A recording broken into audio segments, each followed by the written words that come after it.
हूँ, दिल से जो बात निकलती है असर रखती है, पर नहीं ताकत परवाज मगर रखती है।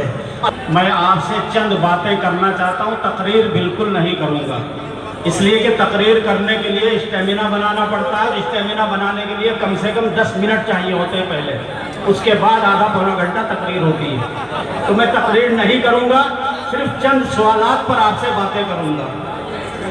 पहला सवाल, ध्यान से सुनना। पहला सवाल ये है कि आज इस इलेक्शन में शिफाउर रहमान क्यों जरूरी है? जानते हैं इस सवाल का जवाब? इस सवाल का जवाब ये है कि मोदी गवर्नमेंट आने के बाद जब सीएए एनआरसी का कानून लाया जा रहा था, असदुद्दीन ओवैसी ने पार्लियामेंट में वो बिल फाड़ के फेंक दिया था। सारे हिंदुस्तान के मुस्लिम लीडरों की जबान पर ताले लगे हुए थे। कोई मिल्ली जमात हो, कोई मजहबी जमात हो, कोई सियासी लीडर हो, कोई एमएलए हो, कोई एमपी हो, एक्स मिनिस्टर हो, किसी की हिम्मत नहीं थी एक जुमला उसके खिलाफ बोल सके।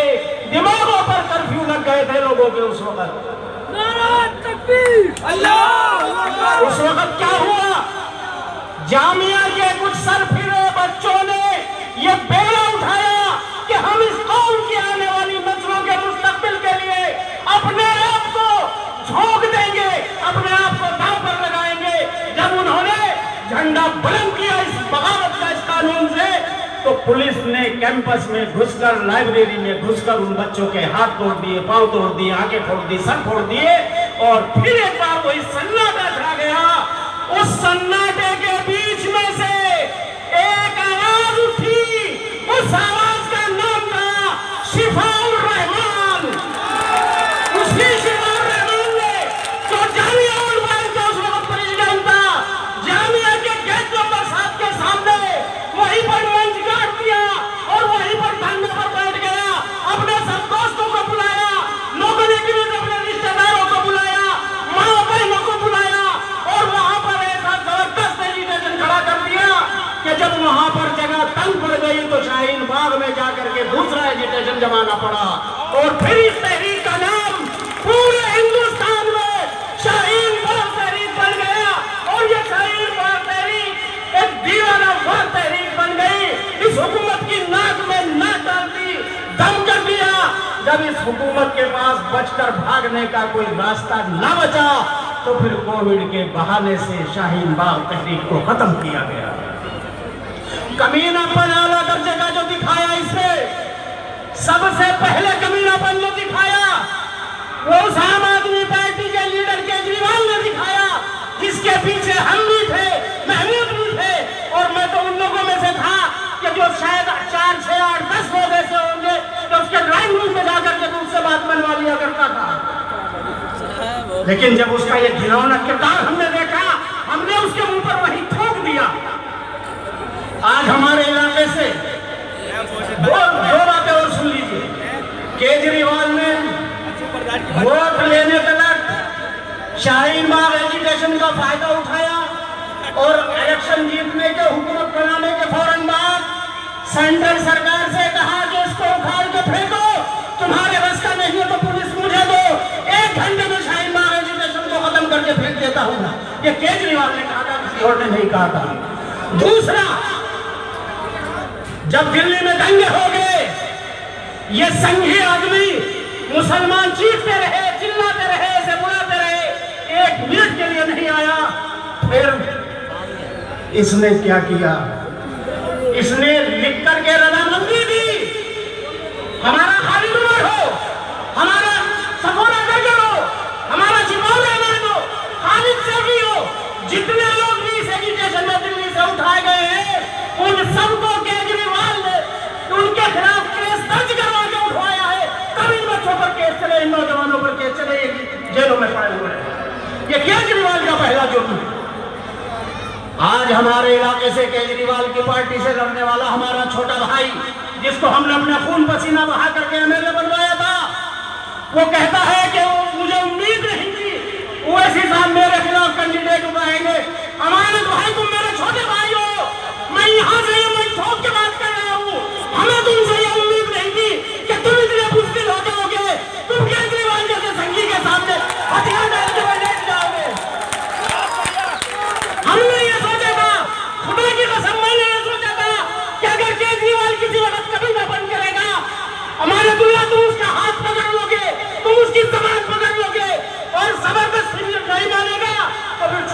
झटके में उसे अलग हो जाओगे।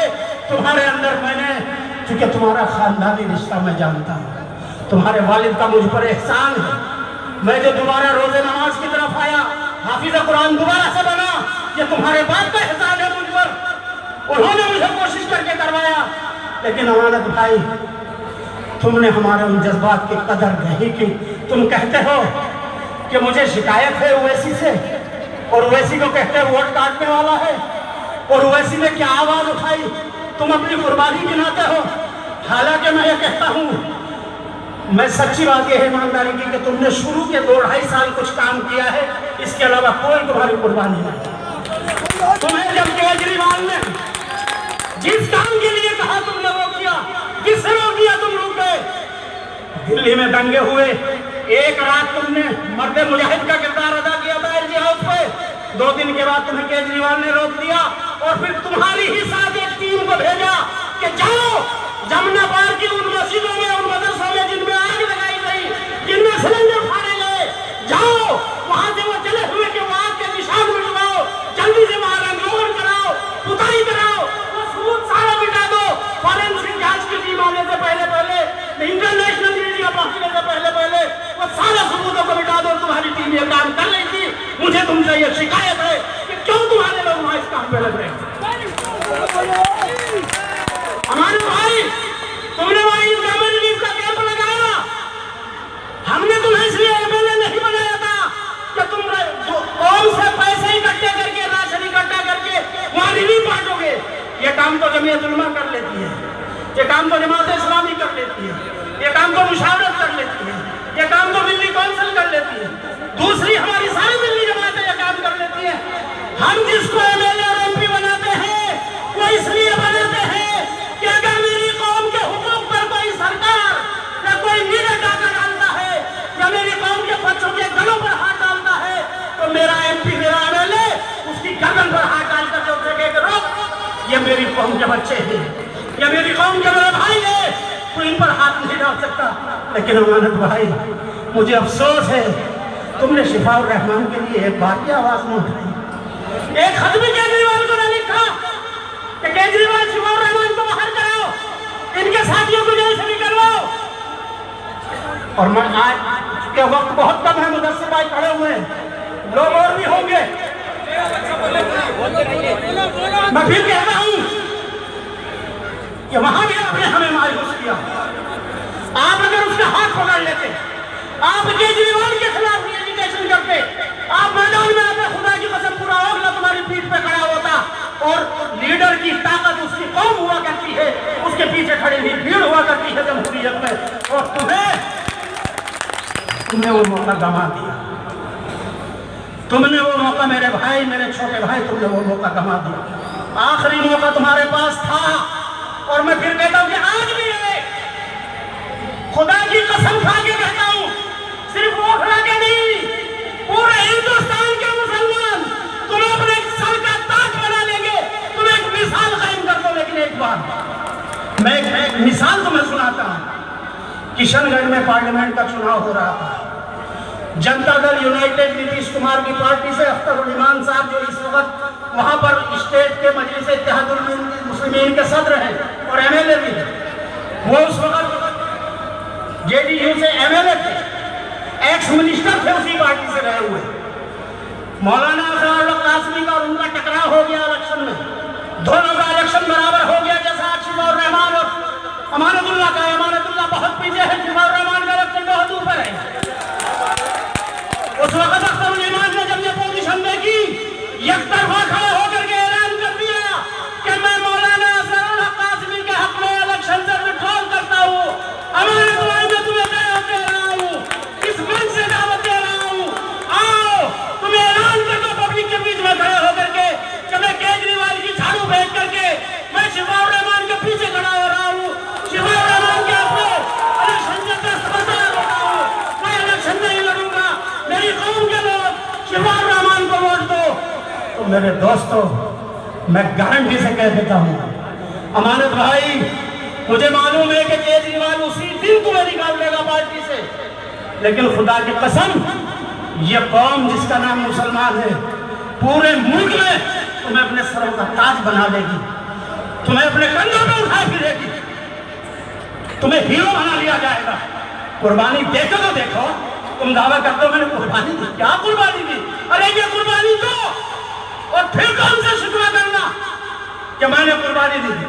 कुर्बानी दी अच्छे खासे यार काउंसिलर भी नहीं थे, एमएलए बन गए, 10 साल तक एमएलए बन गए। कुर्बानी दी है या कौन सी कुर्बानी ली? कौन से कुर्बानी ले रहे हो मेरे भाई? अपना हिसाब करके देखना। इस इलाके में रिवोल्यूशन पहले भी होते थे, अब भी होते हैं। जितनी तुम्हारी उम्र है इतना वक्त मुझे इस इलाके में रहते हुए हो गया है। मुझे तकरीबन 38 साल हो गए यहाँ रहते हुए, और अमानत की उम्र मेरे ख्याल से 44 साल 42 साल की है।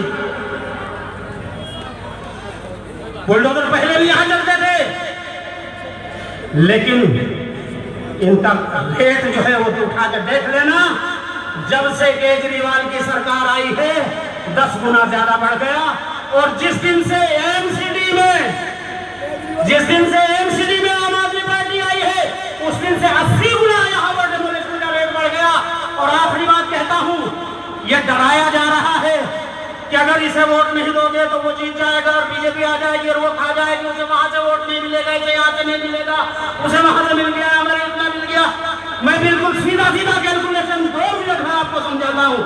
इस कॉन्स्टिट्यूंसी पे तकरीबन 2,80,000 वोट, 3,80,000, 3,80,000 वोटों में तकरीबन 2,30,000 वोट मुसलमानों का है।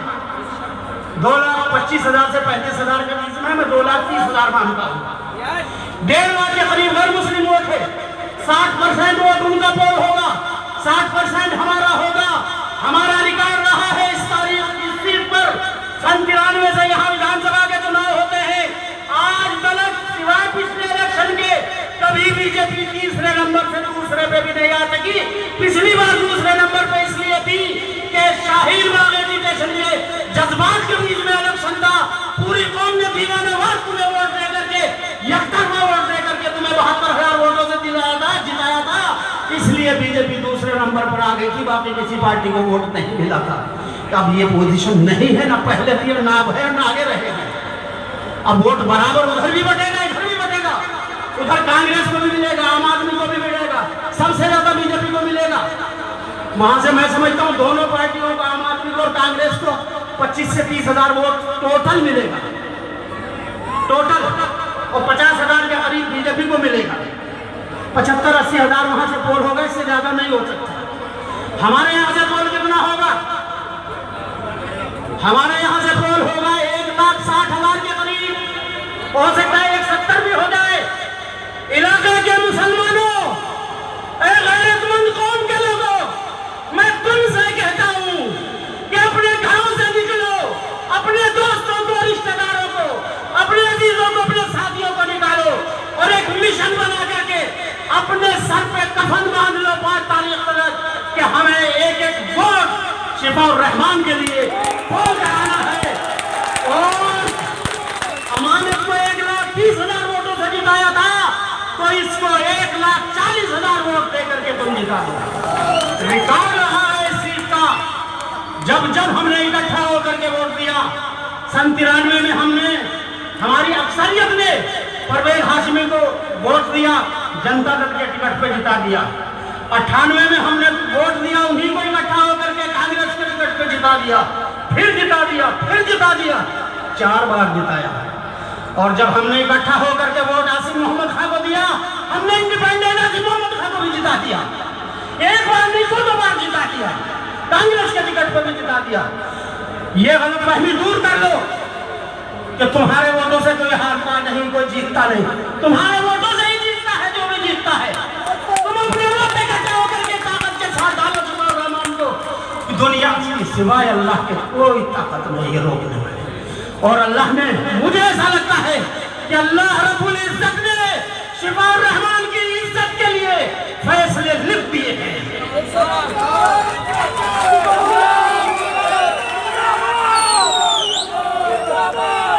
एक आखिरी बात और कहना चाहता हूं मेरे दोस्तों, मजलिस-ए इत्तेहादुल मुस्लिमीन जो ये इलेक्शन लड़ा रही है, मुस्तफाबाद की सीट पर हो या यहाँ पर हो, ये सिर्फ इलेक्शन जीतने के लिए नहीं है। मुसलमानों, ये तुम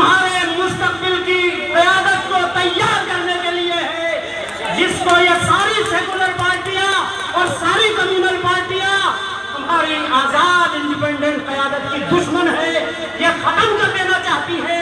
इनका बस नहीं चलता कि तुम्हारी आवाजों को, एक वैसी भी आवाज को ये खत्म नहीं कर सकते।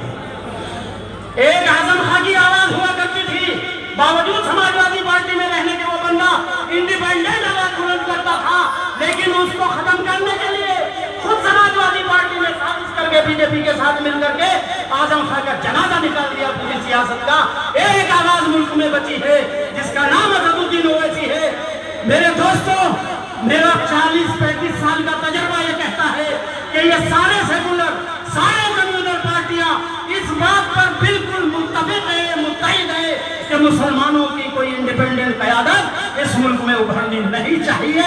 इसलिए हमारे बीच में से दलाल लोग खड़े किए जाते हैं, हमारे बीच में से एजेंट खड़े किए जाते हैं कि ये जो कम्युनलिज्म फैल जाएगा ये कुछ नहीं कर पाएगा। एक आदमी क्या करेगा, दो आदमी क्या करेगा। मैं पूछना चाहता हूँ, पार्लियामेंट में इंडिपेंडेंट एक ही तो मेंबर है पार्लियामेंट में, असदुद्दीन ओवैसी। हिंदुस्तान के मुसलमानों, मुझे बता दो कौन सा ऐसा मसला है तुम्हारा जिस पर असदुद्दीन ओवैसी ने आवाज ना उठाई हो, और सबसे मजबूत, सबसे ज्यादा दलील के साथ आवाज ना उठाई हो। कौन सा मसला है? मेरे दोस्तों, तुम्हारा एक एक वोट बैरिस्टर असदुद्दीन ओवैसी की ताकत को मजबूत करता है। तुम्हारा एक एक वोट शिफाउर रहमान को ताकत देगा। तुम्हारा एक एक वोट शिफाउर रहमान के साथ में जो 100-150 दिल्ली में जो बंद है लड़के लड़कियां, उनकी ताकत बनता है। और तुम्हारा एक एक वोट हिंदुस्तान भर में शाहीन बाग के नाम से जो मंच लगाए बैठे थे हमारे बच्चे और बच्चियां, जिनकी तादाद 2,500 से 3,000 के बीच में है। ओखले वालों, मेरे दिल की बात खुदा की कसम खा के कह रहा हूं, निकले ना, तुम्हारा एक एक वोट उन सारे बच्चों की ताकत बनेगा, उन सारे बच्चों को हौसला देने वाला बनेगा, उन सारे मजलूमों को ताकत देने वाला बनेगा।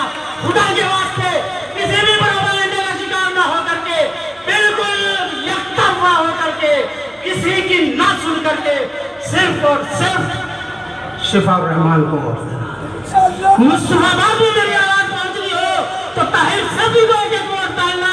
बिल्कुल किसी की चिंता मत करना कौन क्या कहता है, कौन क्या कहता है।